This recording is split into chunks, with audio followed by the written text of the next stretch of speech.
शिल्पी जी, इस देश की विडंबना है कि अब राजनीति में मूल्यों और सिद्धांतों का कोई मतलब नहीं। अब राजनीति मूल्यों सिद्धांतों पर नहीं, सत्ता कैसे ली जाए उसके लिए चाहे समाज का विखंडन हो और चाहे देश का विखंडन हो, किसी भी राजनीतिक दल को इस बात की चिंता नहीं है। ये सबसे ज़्यादा और ये लोकतंत्र को कमज़ोर भी कर रहा है। हमारे देश में जातिगत राजनीति का बोलबाला रहा है। खासतौर पर उत्तर भारत में चुनाव में जातियां ही हार जीत का खेल तय करती रही हैं। एक बार फिर से बिहार में जातिगत जनगणना को लेकर के मामला सुर्खियों में है और सियासी घमासान मचा हुआ है। हालांकि मामला कोर्ट में भी पहुंच चुका है और सुप्रीम कोर्ट को इस पर सुनवाई करनी है। जयप्रकाश नारायण ने कभी पटना में छात्रों को संबोधित करते हुए ये कहा था, जाति है कि जाति नहीं। तब से अब तक कई दशक बीत चुके हैं, लेकिन जाति अभी भी जाति नहीं है, बल्कि राजनीति में अगर आती है तो उतना ही तूफान इस पर खड़ा होता है और हार और जीत का खेल तय करती है। अगर उत्तर प्रदेश की हम बात करें तो अखिलेश यादव से लेकर के क्षेत्रीय राजनीति करने वाले ओम प्रकाश राजभर तक ने इसके पक्ष में बयान दे दिया है। क्या कुछ है इसकी तह में और क्या ये सिर्फ पिछड़ी जातियों को या जो वंचित हैं उनको आगे लाने की बात है या इसमें कोई राजनीति भी है? हमारे साथ बात करने के लिए बहुत ही खास पैनल ये वो पत्रकार हैं जिन्होंने न सिर्फ मंडल और कमंडल की राजनीति के दौर को देखा है, उस पर अपनी कलम चलाई है, बल्कि जेपी मूवमेंट के बाद बदलती हुई सियासी स्थितियों को और साथ ही साथ सामाजिक परिस्थितियों को भी देखा है, समझा है और आज भी उसके अध्ययन करते हैं। हम बात करते हैं प्रमोद गोस्वामी जी से और अजय कुमार जी से, वरिष्ठ पत्रकार, सुरेंद्र दुबे जी वरिष्ठ पत्रकार और वरिष्ठ पत्रकार जनार्दन जी। सबसे पहले सर प्रमोद गोस्वामी जी, जाति है कि जाति नहीं, आज भी जा नहीं रही है, एक बार फिर से सियासी घमासान मचा हुआ है, क्या कहेंगे इस पर? शिल्पी जी, इस देश की विडंबना है कि अब राजनीति में मूल्यों और सिद्धांतों का कोई मतलब नहीं। अब राजनीति मूल्यों सिद्धांतों पर नहीं, सत्ता कैसे ली जाए उसके लिए चाहे समाज का विखंडन हो और चाहे देश का विखंडन हो, किसी भी राजनीतिक दल को इस बात की चिंता नहीं है। ये सबसे ज़्यादा और ये लोकतंत्र को कमज़ोर भी कर रहा है। पहली बात, ये जो जातिगत जनगणना की ये इससे पहले भी ये मुद्दा उठता रहा, लेकिन खाली अखबारों तक सीमित रहा, बयानबाजी तक रहा। लेकिन नीतीश कुमार जी ने बिहार में इसको ला के एक उसको एक नई हवा दे दी है। आप देखिए कि ये तो संविधान के अनुरूप भी नहीं है। संविधान में हमारी जातिगत आधार पर कोई व्यवस्था नहीं है, तो ये संविधान के इतर भी है। दूसरे, आप राजनीति के को अगर आप उसका मूल्यांकन करें, डॉक्टर लोहिया हमेशा कहा करते थे जातिगत व्यवस्था के बड़े घोर विरोधी थे और उन्होंने तो यहाँ तक कह दिया था कि आप अपने उपनाम को नहीं लगाएंगे। आप अगर प्रमोद गोस्वामी हैं तो प्रमोद कुमार लिखें, गोस्वामी शब्द नहीं लिखें, मिश्रा शब्द नहीं लिखें। जो और जाति सूचक शब्द हैं उनके लिए हमेशा वो लड़ते रहे। वही आप जयप्रकाश नारायण जी को भी उन्होंने भी जो ये नीतीश कुमार जी को ले लीजिए, लालू जी को ले लीजिए, ये उपज किसकी है? ये अपने गुरुओं को जो है वो धता बता रहे हैं। बिल्कुल। अजय कुमार जी, जाति की तो बात हो रही है, लेकिन अभी लोहिया जी का नाम लिया प्रमोद सर ने। जिस तरह से ये बात होती है, जिसकी जितनी संख्या भारी उसकी उतनी हिस्सेदारी या उसकी उतनी भागीदारी, ये भी तो बात उसी दौर में कही गई थी। यानी जाति कितनी महत्वपूर्ण है ये तो समझ ही लिया था। शिल्पी जी, प्रमोद जी ने कहा, लेकिन लोहिया जी ने और राजनारायण जी ने एक नारा दिया था, जिसकी जितनी संख्या भारी उसकी उतनी भागीदारी। मुझे याद है 1977 में जब जनता पार्टी की सरकार यहाँ आई तो राजनारायण जी ने एक नाम उत्तर प्रदेश के लिए पेश किया और उसको यहाँ मुख्यमंत्री बना दिया था। वो थे राम नरेश यादव। कोई नहीं चाहता था, लेकिन राजनारायण जी उनको ले आए। मुरारजी भाई सहमत नहीं थे और वहीं से राजनीति शुरू हुई। उन्होंने, राजनारायण जी ने कहा कि भाई नीचे के लोगों को बढ़ाओ। जिसको कोई नहीं जानता था, एक सांसद के रूप में आजमगढ़ से चुन गए थे, ऐसे राम नरेश यादव को ला करके उन्होंने खड़ा कर दिया। और उसके बाद से ही फिर बीपी सिंह ने वो पैतरा खेला। जब वो आए तो उन्होंने मंडल कमीशन को लागू कर दिया। तो देखिए, देश राजनीतिकों पर चल रहा है। हर कोई अब नारा लगाएगा, जिसकी जितनी संख्या भारी उसकी उतनी भागीदारी। तो जब भागीदारी मांगने की बात आती, अब देखिए दलितों का हाल है, दलितों का आपने आरक्षण कर दिया, उसमें कहीं कोई क्रीमी लेयर नहीं, लेकिन बैकवर्ड्स में आपने क्रीमी लेयर लागू कर दिया कि भाई 8,000 से 8 लाख से ऊपर की है तो आपको नहीं मिलेगा। तो हम तो कहते हैं सबका ही आरक्षण समाप्त करो। ये बात क्यों आती है? जब बांटने का काम जब राजनीतिक कर रहे हैं तो फिर वो भी कहते हैं, तुलसीदास जी ने कहा, जे वर्णाधम तेल कुम्हारा सुपच कलार कोल कलवारा, उसी को लेकर के बिहार में आज वो हो रहा है कि वो अब जब वहाँ जातीय बंटवारा किया गया है तो यहाँ क्यों ना हो? राजनीतिक है, राजनीतिक को जहाँ लाभ मिलेगा वो अपना लाभ लेंगे। और ये लाभ राजनारायण सिंह ने उत्तर प्रदेश में, उसी के बाद फिर पहली बार बने थे एक बैकवर्ड, फिर लोधी आ गए, कल्याण सिंह, तो अब मांग होने लगती है। फिर बैकवर्ड में कौन आएगा इसकी भी बात होने लगी। लेकिन ये बात तो उन लोगों को लाभ देने की है जिनको लाभ नहीं मिला है सर। लेकिन आपको क्या लगता है कि ये राजनीति में लाभ लेने की बात है, इसलिए ये चर्चा हो रही है? सारा मामला शिल्पी राजनीतिक है। आपने ओपनिंग रिमार्क में कहा कि जाति है जो जाति नहीं, मैं उसमें और जोर देता हूँ, और राजनीति इसके बगैर आती नहीं। तो अब राजनीति का जो दौर है, आपको याद है कि लंबे अरसे से केंद्र से ही मांग की जा रही कि आप एक आयोग बना दीजिए जो जातिगत जनगणना करे। ठीक, उसके पीछे उद्देश्य है क्या है? देखिए, जनसंख्या बढ़ी तो जाहिर है बैकवर्ड्स भी बड़े होंगे, सवर्ण भी बड़े होंगे, लेकिन जो रेशियो है उसमें बैकवर्ड ज्यादा बड़े होंगे। तो वो ये नहीं कह रहे हैं, इसलिए नहीं कह रहे हैं कि जातिगत जनगणना करें। उनको मालूम है कि जब जातिगत जनगणना होगी तो हमारी संख्या बढ़ जाएगी, हम 50% से अधिक रिजर्वेशन ले लेंगे और सत्ता में बने रहेंगे। टोटल जात के नाम पर इस देश में सबसे बड़ा झूठ हर नेता बोलता है कि साहब हम जात पर कोई निर्णय नहीं लेते। जात पर वो अध्यक्ष बनाते, जात पर मंत्री बनाते, जात पर सरकार बनाते, जात पर एमएलए एमपी को टिकट देते हैं, नाटक खाली करते कि देखिए हम जात से कोई लेना देने। और जोड़ दीजिए, कहते धर्म से हिंदू मुस्लिम के बगैर हमारे देश में कुछ चलता नहीं। और यही देखिए हमारी ताकत भी यही है। हमारे देश में कहा जाता है ना कि विविधता में एकता है। हम तो हर 10 किलोमीटर बाद एक नई लैंग्वेज है, हर किलोमीटर के बाद आदमी का चरित्र बदल गया। हमारा देश अलग है, तो हमको उस अनेकता में एकता के बीच भी जब संविधान का निर्माण हुआ तो जात के आधार पर आरक्षण कोई बात नहीं कही गई। शेड्यूल कास्ट और शेड्यूल ट्राइब्स के लिए की गया, ये लोग बहुत नीचे हैं। मैं तो समझता हूँ कि आज उल्टा हो रहा है।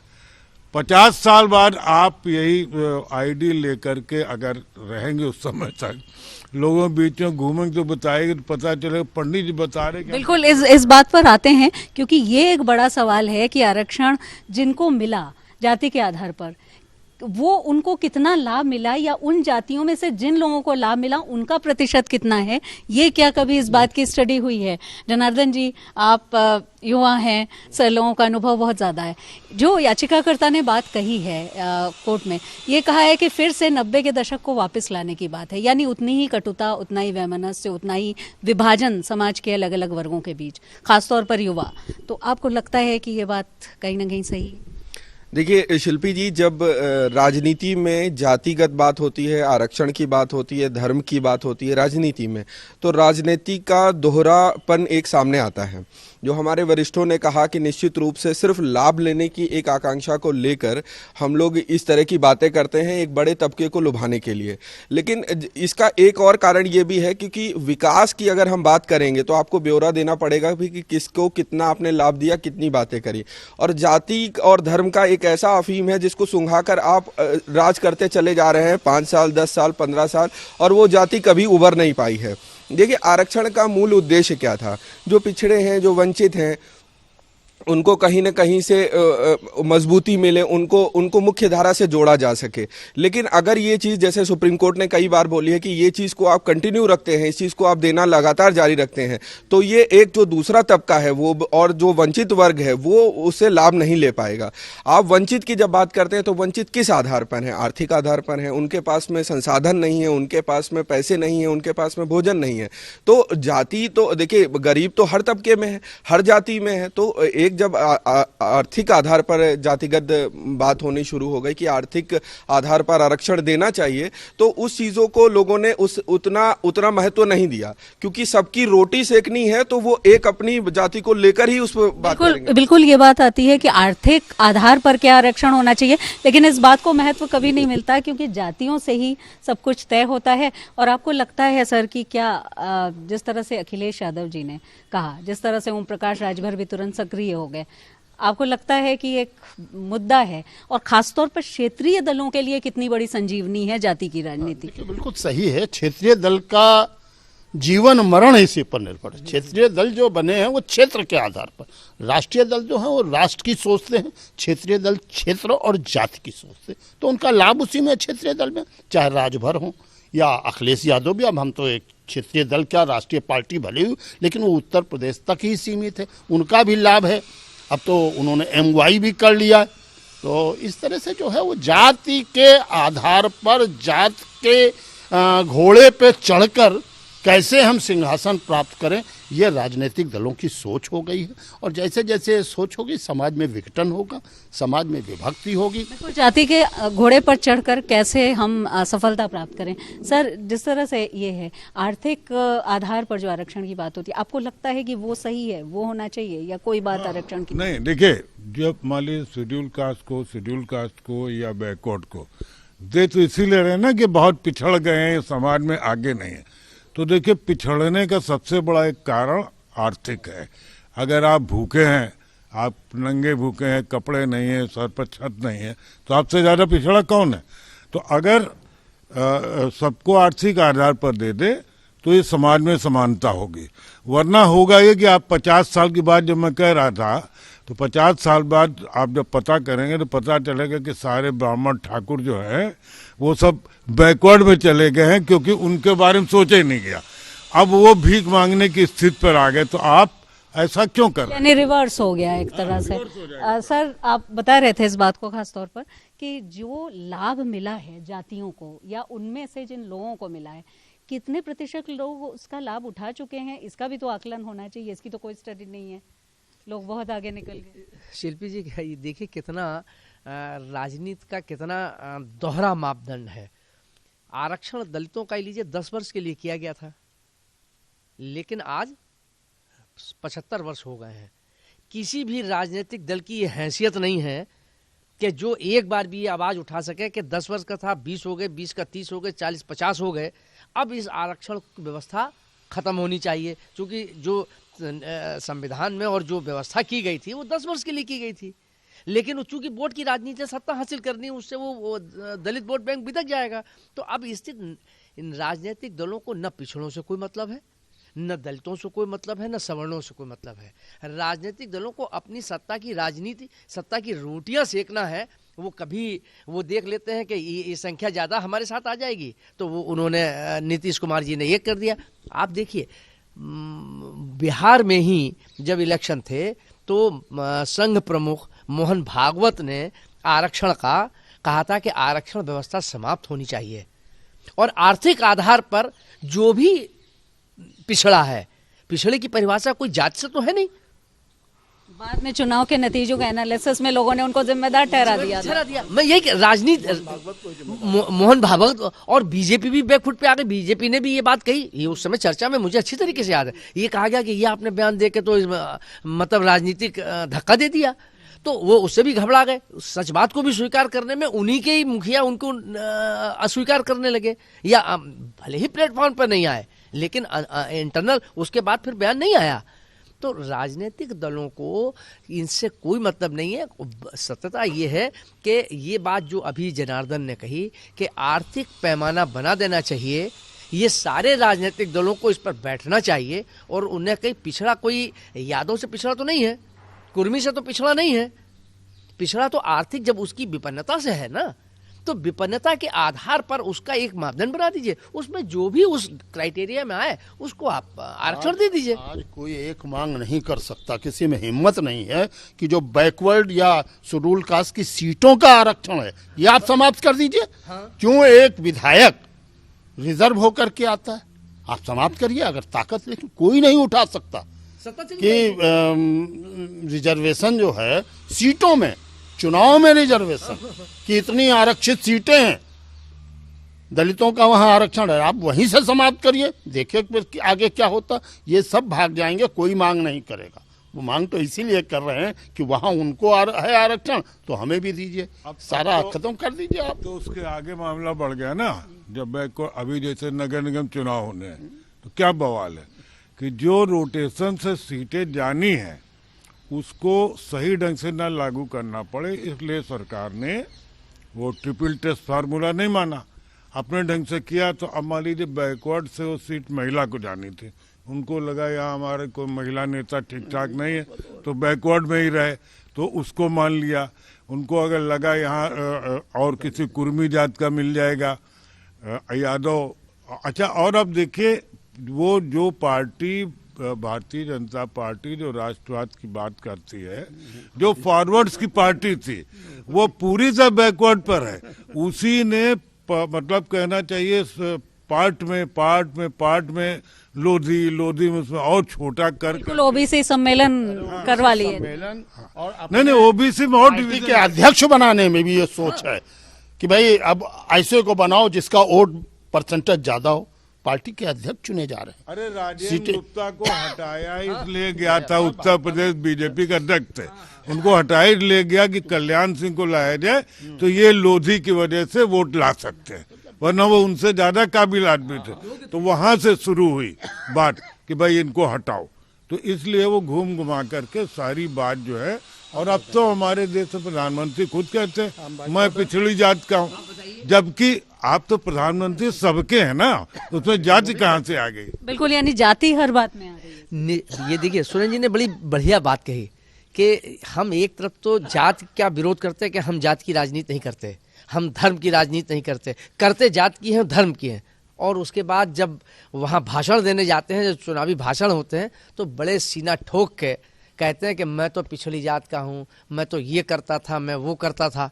तो ये क्या है, ये दोहरे मापदंड राजनीतिज्ञों के हैं। जब तक ये समाप्त नहीं होंगे, मुझे लगता है कि अगर ये स्थिति आज नहीं तो कल इसको लोग सड़क पर उतरेंगे, ये तब व्यवस्था दुरुस्त होगी। जोड़ लीजिए, अभी उमा भारती जी जो मध्य प्रदेश के मुख्यमंत्री रही हैं, कहती घूम रहे हैं कि लोधी जात के लोग हम आएंगे, आप बीजेपी को वोट मत दीजिएगा, हम पार्टी के कार्यकर्ता हम कहेंगे, फिर भी लोधी लोग वोट नहीं देंगे क्योंकि लोधियों को ये सरकार नहीं पूछ रही। अब इस लेवल पर अगर जब मामला चलेगा कि कोई कहेगा लोधी को मत दीजिए, कोई कहेगा सोधी को मत दीजिए, बिल्कुल पूरी तरह से जाति की बात करेंगे। जनार्दन जी, जिस तरह से देश आगे जा रहा है, दावा किया जा रहा है सरकार की तरफ से भी और राजनेता भी इसको कह रहे हैं, अब इतने साल बाद भी हम लोग चर्चा कर रहे हैं तो जातिगत आरक्षण होना चाहिए कि नहीं, या जातिगत जनगणना होनी चाहिए कि नहीं। आपको लगता है ये कहीं ना कहीं एक विकास की राजनीति से उलट एक बात है, और क्या आपको लगता है होना चाहिए? शिल्पी जी, हमारे देश में जाति भी होनी चाहिए, आरक्षण बिल्कुल होना चाहिए, लेकिन हमारे देश में सिर्फ दो जातियां हैं, एक गरीब है, एक अमीर है। जिसके जेब में पैसा है उसके लिए ये कोई चीज़ें मायने नहीं रखती हैं, वो अपने संसाधन बनाता है और सत्ता और पावर को पाने के लिए कुछ भी किसी भी हद तक चला जाता है। जो गरीब है उनको भटकाने के लिए, उनको इधर से उधर करने के लिए, उनके और भी अधिकार को वंचित करने के लिए इस तरह की बातें की जाती हैं। आरक्षण बिल्कुल होना चाहिए, एकदम पुरजोर मैं इसका समर्थन करता हूं, लेकिन जिनको ज़रूरत है, जो अपने आरक्षण के बल पर भी जो समर्थ हो चुके हैं, कृपया वो तो छोड़ें। आरक्षण मिलना चाहिए। एक जो गरीब है, जिसको सड़क पे सोने को जगह नहीं है, जिसका पेट भूखा है, उसको आरक्षण मिलना चाहिए, उसको 2 रोटी दीजिए ना। आप आर्थिक आधार पर होना चाहिए। बिल्कुल बिल्कुल, आरक्षण दीजिए, आप उसको दीजिए जिसको जरूरत है। आप जाति की बात करते हैं, अरे जिसके घर में खाने को नहीं है वो क्या बनिया है, क्या ब्राह्मण है, क्या ठाकुर है और क्या दलित है। तो ये चीज़ों को जरा समझना चाहिए, हमारे देश की जनता को समझना चाहिए कि गरीब और अमीर 2 जातियां हैं और आरक्षण सिर्फ उनको मिले जिनको ज़रूरत है। लेकिन इस बहाने सर एक जो बात शुरू हो गई है, क्योंकि चंद्रशेखर अखिलेश यादव से मिले, तो आपको लगता है कि ये एक नई भूमिका तैयार हो रही है? 2024 बहुत दूर नहीं है। आप ये छोड़ दीजिए, अभी आप राजभर को ले लीजिए, राजभर जो है वो उधर से, और अनुप्रिया पटेल को ये जो गठबंधन बनना है वो इस आधार पर नहीं बनना है कि अनुप्रिया जी बड़ी भारी देश की बड़ी नेता हैं या राजभर जी बड़े भारी नेता हैं, इसलिए कि वो जाति को जात के लोगों को लेके उन जातों का वोट ले लें हम, उनका जो वो है उसका मकसद ये गठबंधन ये कतई नहीं है कि गठबंधन कोई मुद्दों के आधार पर हो रहा हो, सिद्धांतों के आधार पर हो रहा हो ना। ये जितने भी सारे राजनीतिक दल वो ये समीकरण बैठा रहे हैं, उन्होंने कहा ये पटेल बोले एक पटेल ले आओ, एक लोधी ले आओ, एक ये तो वो सत्ता हम हासिल कर लें। बेसिक बात है कि जो राजनीति की मूल भावना थी जनता के सरोकारों, जनता की प्रॉब्लम्स, उसको विकास, इनको लेके राजनीति होनी चाहिए, उस पर चिंतन होना चाहिए। उस पर राजनीति नहीं हो रही। आर्थिक आधार पर आरक्षण के आपका क्या कहना है? नहीं, बिल्कुल, मतलब ये बात बिल्कुल सही है कि इस देश में दो ही जातियां हैं ईमानदारी से, अगर या तो जो समर्थवान है और जो असमर्थ है, गरीब है या अमीर है, तो उसमें ये व्यवस्था कर देनी चाहिए कि जो वो किसी भी जात का हो। इससे दिक्कत एक बड़ी ये पैदा हो रही है कि समाज में विघटन हो रहा है, बिल्कुल विघटन हो रहा है सर। आर्थिक आधार पर होना चाहिए। और हिंदू को पूरी तरीके से बिखेरने की एक सुनियोजित साजिश हो रही है, मुझे तो लगता है। नहीं, सही बात है। जात के आधार पर जिसको लाभ हो रहा है, सब राजनीतिक दल इसी लाभ में। अब आर्थिक आधार पर हो जाए तो वो लाभ ये नहीं ले पाएंगे, क्योंकि उसमें आर्थिक आधार पर एक वोट बैंक पूरा का पूरा नहीं मिल पाएगा। यहाँ तो यह है कि कौन वोट बैंक है, गरीब वोट बैंक नहीं है। आप उसको रिजर्वेशन दे देंगे, सब दे देंगे, लेकिन वो वोट बैंक नहीं माना जाएगा। यहाँ तो जातीय वोट बैंक मानी जा रही। किसके पास किसकी ताकत है, राजभर के पास इतनी है तो लोधी के पास इतनी है, तो यहाँ वो है गरीब। जाति के आधार पर अब ताकत नहीं। बता दो, एक क्रीमी लेयर बनाएगी कि 8 लाख रुपए तक क्रीमी लेयर रहेगी। आप हमको ये बताइए, 8 लाख का मतलब हुआ 60,000 रुपए। 60,000 रुपए इस देश में कितने लोगों को मिलते हैं, उसको आप दलित बता रहे हैं, और 6,000 रुपए पाने वाले को आप दलित नहीं मानेंगे। तो इसी वजह से वो इकोनॉमिक आधार पर नहीं चाहते। जात के आधार पर उनको वोट मिलेगा, इकोनॉमिक आधार पर उनको वोट नहीं मिल पाएगा। इसलिए ये सारे लोग जो चाहते हैं जातिगत आरक्षण हो, और ये मामला भी और बढ़ेगा। अभी तो मैं देख रहा था सुप्रीम कोर्ट में, जैसे वो जजेस के अपॉइंटमेंट के लिए जो ग्रुप कोलिजियम, उसमें भी कहा जा रहा है कि साहब 2% है। आप ये बताइए कि क्या एक संविधान पीठ बनेगी तो उसमें तय होगा कि चाहे एक ब्राह्मण हो गए, एक आपको आदिवासी कोई है ही नहीं, तो पहले एक आदिवासी जज अपॉइंट करो, भाई उससे पूरा हो जाए। यानी हर बात में अब जाति है। तो वरिष्ठ पत्रकारों की राय यही थी कि ये सिर्फ राजनीति की वजह से है, क्योंकि अगर सच में किसी वंचित वर्ग का भला चाहते राजनीतिज्ञ या राजनेता, तो वो जरूर उन लोगों को भी देखते जो पिछड़े हैं, जो आर्थिक रूप से सक्षम नहीं है। लेकिन यहाँ जातियों की बात होती है, क्योंकि राजनीतिक हार जीत इससे तय होती रही है। और अभी ये मामला शुरू हुआ है, और जब अभी लोकसभा चुनाव जो ज़्यादा दूर नहीं है होंगे, उससे पहले ज़रूर ये मामला और तेज होगा, सियासी घमासान और तेज होगा। लेकिन इतना तय है कि फिलहाल जो वरिष्ठ पत्रकार यहाँ हैं, उनकी राय में ये राजनीति का ही एक रूप है, और आर्थिक आधार पर आरक्षण होना चाहिए। यानी उन लोगों को भी मौका मिलना चाहिए जो भले ही ऊंची जातियों के हो, लेकिन आर्थिक रूप से सक्षम नहीं है।